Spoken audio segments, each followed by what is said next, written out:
میرے بھائیوں، یہ پولیس رات کا ذکر قرآن میں بھی اشارتاً موجود ہے۔ سورہ مریم کے اندر آپ کو 71 نمبر آیت مل جائے گی، پارہ نمبر 16 کے اندر۔ اعوذ باللہ من الشیطان الرجیم، بسم اللہ الرحمن الرحیم۔ اور کوئی بھی تم میں سے ایسا نہیں ہے مگر یہ کہ اسے دوزخ سے گزرنا پڑے۔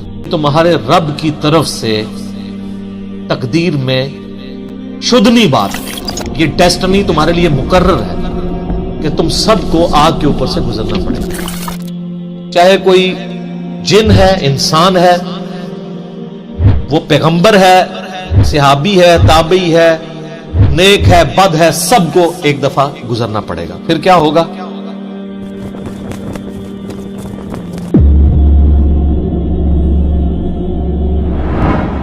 پھر ہم نجات دے دیں گے اہل تقوی کو، اور جو ظالم ہیں ان کو گھٹنوں کے بل اسی دوزخ میں رہنے دیں گے۔ وَلِعَوْذُ بِاللَّهِ تَعَالَى اللہم اجرنا من النار، آمین۔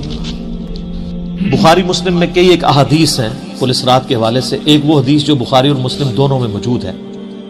اللہ کے محبوب صلی اللہ علیہ وآلہ وسلم فرماتے ہیں کہ قیامت والے دن اللہ تعالیٰ جہنم کے دونوں سروں پہ ایک پل رکھے گا، یعنی جہنم کو پار کرنے کے لیے ایک بہت بڑا پل رکھے گا۔ بخاری مسلم کے الفاظ ہیں، سب سے پہلے میں اپنی امت کو لے کے اس کے اوپر سے گزروں گا، اور اس کے بعد باقی انبیاء بھی اپنی امت کے لوگوں کو اپنے ساتھ لے کر گزریں گے، اور ہر رسول کی زبان پہ سمیت میرے رب سلم رب سلم رب سلم ہوگا۔ اے اللہ سلامتی فرمانا، اے اللہ سلامتی فرمانا، اے سلامتی فرمانے والے رب سلامتی فرمانا۔ اب نماز کے بعد بھی مسلم شریف میں دعا ہے نا، اللہم انت السلام ومنک السلام تبارک یا ذا الجلال والاکرام، سلامتی۔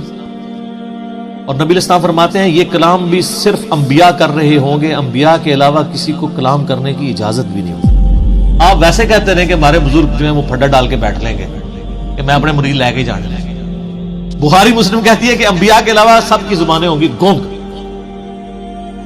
سوائے اس کے کہ وہ کہیں گے رب سلم رب سلم رب سلم۔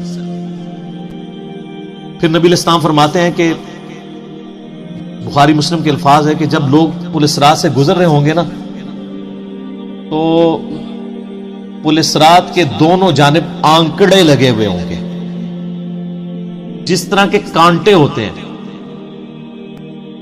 اور وہ گزرنے والوں کو زخمی کر رہے ہوں گے، اور اٹھا اٹھا کے مجرمین کو دوزخ میں پھینک رہے ہوں گے۔ جیسے کرین کی آپ سمجھیں کہ وہ آگے کرین سے وہ چیزیں اچک کے پھینکی جاتی ہیں نا، تو نبی علیہ السلام فرماتے ہیں اس طرح وہ اچک کر جہنمیوں کو اس پل سے گزرتے ہوئے اچک کر پھینک رہے ہوں گے جہنم میں۔ اور نبی علیہ السلام نے یہ بھی فرمایا، بخاری مسلم کے الفاظ ہیں کہ ہر شخص اپنے اعمال کے مطابق گزر رہا ہوگا، کوئی سورین کے بل گھسٹتا ہوا جا رہا ہوگا۔ آپ سر اس منظر کو امیجن بھی نہیں کر سکتے۔ یہاں تو کہتے ہیں لوگ جو کچھ بھی ہے تیرے محبوب کی امت سے، تو وہ امت کون سی ہے جو گزر رہی ہوگی؟ وہ آپ ہی لوگ ہیں، ہم لوگ ہی ہیں۔ اللہ تعالیٰ سلامتی کے ساتھ ہمیں گزار دے، آمین۔ آپ نے اسلام فرمایا کہ بعض لوگ جو ہیں وہ یعنی تیز رفتاری سے گزر رہے ہوں گے، بعض گھسٹ کے اپنے اعمال کے مطابق گزر رہے ہوں گے، اور پھر لوگ کٹ کے دوزخ میں گر رہے ہوں گے۔ بخاری مسلم کے الفاظ ہیں، اس پل سے کٹ کے دوزخ میں گر رہے ہوں گے، پھر وہ دوزخ میں رہیں گے یہاں تک کہ اللہ تعالیٰ ان کے لیے کوئی فیصلہ فرما دے۔ وَلِعَوْذُ بِاللَّهِ تَعَالَى، اللہ تعالیٰ کی پناہ۔ اللہم اجرنا من النار، آمین ثم آمین۔ صحیح مسلم میں ایک حدیث ہے، ابو سعید خدری کہتے ہیں کہ ہمیں یہ بات بھی پہنچی ہے کہ وہ پل جو ہے وہ تلوار کی دھاڑ سے زیادہ تیز اور بال سے زیادہ باریک ہوگا۔ یہ الفاظ بالکل صحیح ہیں صحیح مسلم کے اندر۔ اس پل سے تو کوئی بندہ مہارت کے ساتھ بھی نہیں گزر سکتا، کوئی چائنی بھی نہیں گزر سکتا، وہ جو تو یہ اس کے اوپر سے گزرنا ایک معجزے والا معاملہ ہی ہوگا جس کو اللہ تعالیٰ نجات دے۔ اور یہ جو میں نے آیت پڑھی نا سورہ المریم کی آیت نمبر 71، اس کے کانٹیکسٹ میں کتاب التفسیر چیپٹر میں امام ترمذی اسی آیت کو ہیڈنگ بنا کے نا اس کے نیچے ایک حدیث لے کے آئے ہیں۔ یعنی یہ جو میں نے کہا نا قرآن میں پولیس رات کا ذکر ہے، امام ترمذی کا بھی یہی فہم ہے۔ انہوں نے اس آیت کی ہیڈنگ بنا کے جامعہ ترمذی میں حدیث لی ہے بالکل صحیح سند کے ساتھ پل صراط کے حوالے سے کہ نبی صلی اللہ علیہ وآلہ وسلم نے ارشاد فرمایا کہ یہ پل صراط جہنم پہ رکھا ہوا ایک پل ہے جس پر سے لوگوں کو گزرنا پڑے گا اور ہر شخص اپنے اعمال کے مطابق گزرے گا. بعض لوگ بجلی کسی تیزی سے گزر جائیں گے، جیسے آسمان سے ایسے بجلی کڑک کے نیچے پتہ نہیں لگا ود ان سیکنڈز. بعض ہوا کی تیزی سے گزریں گے جو اس سے کم نیک ہوں گے.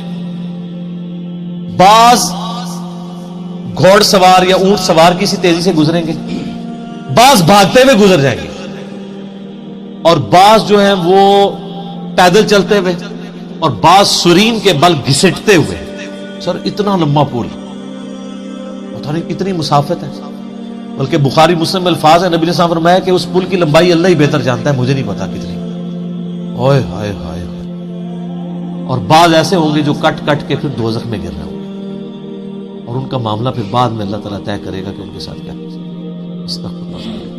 جامع ترمذی میں ایک حدیث ہے، حضرت انس بن مالک جو حضور کو 10 سال تک وضو کرواتے رہے، بخاری مسلم میں آیا. ترمذی میں الفاظ ہیں، وہ کہتے ہیں یا رسول اللہ کیا اس دن آپ میری شفاعت کریں گے؟ فرمایا میں کروں گا. یا رسول اللہ مجھے اپنا پتہ بتا دیں، میں آپ کو کہاں تلاش کروں. انہوں نے انشور کیتا ہے. آپ نے فرمایا تم پورے صراط پہ آ جاؤ. اوئے ہائے ہائے. تم مجھے پورے صراط پہ دیکھ لینا، میرے امتی گزر رہے ہوں گے، میں ان کے لیے سلامتی کی دعا کر رہا ہوں. کہ یا رسول اللہ کے پورے صراط پہ نہ پاؤں. تو آپ نے فرمایا کہ پھر تم میزان عمل پہ آ جاؤ، جہاں لوگوں کے نامہ اعمال تولے جا رہے. نبی علیہ السلام کا نامہ اعمال نہیں تول رہا ہوگا، آپ کو تو اللہ نے امن دے دیا نا، انا فتحنا لک فتحا مبینا. اور بخاری مسلم میں حدیث ہے، حدیث شفاعت کے سارے نبیوں سے لوگ ہوتے ہوتے حضرت عیسیٰ کے پاس جب اینڈ پہ آئیں گے نا تو وہ کہیں گے بس ایک ہی شخص ہے جس کو امن ملا ہوا ہے، تو محمد رسول اللہ کے پاس جاؤ، وہ شفاعت کریں گے. تو آپ علیہ السلام اپنی امت کی خاطر ہی یعنی میزان عمل پہ تکلیف کاٹ رہے ہوں گے. کہا یا رسول اللہ میزان عمل پہ بھی نہ پاؤں تو کہاں جاؤں؟ فرمایا پھر تم حوض کوثر پہ آ جاؤ، میں وہاں پہ اپنے امتیوں کو مشروب پلا رہا ہوں. بخاری مسلم میں درجنوں احادیث ہیں، آسمان کے ستاروں کے برابر اس کے برتن ہیں، اور جو ایک بار پیے گا وہ کبھی پیاسا نہیں ہوگا.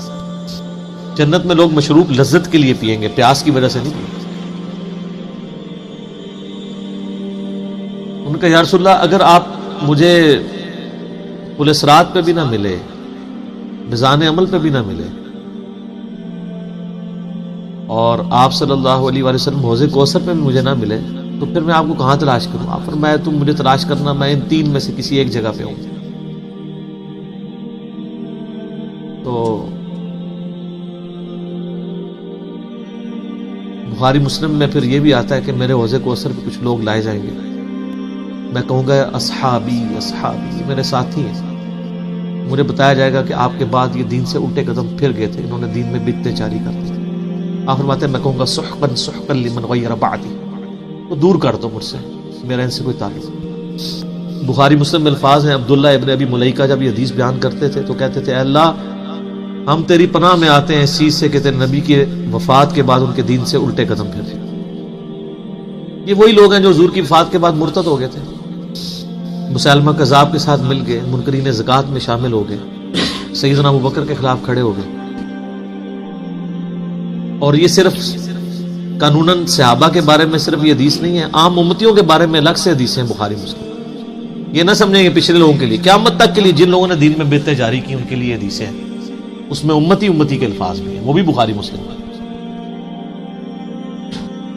اور امت کیا کر رہی ہے؟ صحیح مسلم میں حدیث ہے، نبی علیہ السلام ایک دن اتنا روئے اور ساتھ ساتھ آیتیں پڑھ رہے ہیں قرآن کی. پہلے آپ نے سورہ ابراہیم کی وہ آیت پڑھی جس کا ترجمہ یوں ہے کہ ابراہیم علیہ السلام کہتے ہیں اے اللہ شیطان نے کتنے لوگوں کو بہکا دیا، تو جو شیطان کے رستے پہ چلا میرا اس سے کوئی تعلق نہیں، یعنی اعلان برات کر دیا اپنے ماننے والے. پھر آپ نے سورہ مائدہ کی وہ آیات پڑھی جس میں حضرت عیسیٰ علیہ السلام کی اور اللہ کی قیامت کے دن گفتگو ہوگی. اس میں عیسیٰ ابن مریم کہیں گے اے اللہ جب تک میں ان میں موجود تھا میں ان پر گواہ تھا، جب تو نے مجھے اٹھا لیا پھر تو اور تیری مرضی ان کو عذاب دے یا چھوڑ دے. اعلان برات. حضور نے کہا کہ یا اللہ ابراہیم نے بھی اپنی امت سے اعلان برات کر دیا، عیسیٰ نے بھی کر دیا، لیکن میں کہتا ہوں میری امت، میری امت۔ صحیح مسلم کے الفاظ ہیں، حضرت جبرائیل علیہ السلام آئے اور کہا کہ اللہ نے مجھے آپ کی طرف بھیجا ہے اور کہا ہے کہ میرے محبوب سے پوچھو کہ اس کو وہ کون سی چیز ہے جو غم زدہ کر، حالانکہ اللہ کو سب کچھ پتا تھا۔ آپ نے فرمایا میری امت، تو جبرائیل علیہ السلام نے پھر اللہ کی طرف سے بشارت دی کہ نبی علیہ السلام کو کہ اللہ تعالیٰ فرماتا ہے کہ اے نبی آپ غم زدہ نہ ہو، ہم آپ کو آپ کی امت کے معاملے میں قیامت والے دن رسوا نہیں کریں گے۔ تو سبحان اللہ تو ہم پڑھتے ہیں، لیکن ہمارے ایسے کرتوت نہ ہو کہ سحقن سحقن لمن غیر آبادی نہ ہو جائے کہیں، سحقن سحقن لمن بدل آبادی نہ ہو جائے کہیں، یہ بھی تو چانسز ہے۔ استغفر اللہ تو بولی، نبی علیہ السلام نے تو اپنی محبت کا حق ادا کر دیا، اور مسلم شریف میں حدیث ہے قیامت کا دن وہ ہے کہ جب ابراہیم علیہ السلام بھی میری طرف متوجہ ہوں گے، جس دن کوئی بھی اللہ کی بارگاہ میں کلام کرنے والا نہیں ہوگا، میں ابراہیم علیہ السلام کی سفارش بھی میں کروں گا۔ حضور کی سفارش کے بعد انبیاء کو بولنے کا موقع ملے گا۔ اسی پہ وہ اعلیٰ حضرت کا شعر ہے نا، وہ جہنم میں گرا ان سے جو مستغنی ہوا، ہے خلیل اللہ کو حاجت رسول اللہ۔ بل ہم شعر کہہ سکتے ہیں، ہم محبت کے لیے نعرے مار سکتے ہیں، لیکن نبی علیہ السلام نے جو امت کو تعلیمات دی تھیں حجۃ الوداع کے موقع پر، غدیر خم کے موقع کے اوپر، امت نے کسی ایک وصیت کا بھی پاس نہیں۔ ابھی ایک دردناک ٹاپک ہے، جتنی مرضی بات کی جائے نہ ختم ہونے والی ہے۔ بس اس کو اسی پہ کنکلوڈ کرتے ہیں کہ اللہ تعالیٰ قیامت والے دن ہمیں اپنی رحمت کاملہ سے اپنے محبوب صلی اللہ علیہ وآلہ وسلم کی شفاعت کے ساتھ قیامت کی ساری ہولناکیوں سے بلا حساب و کتاب جنت میں داخلہ عطا فرمائے۔ آمین ثم آمین۔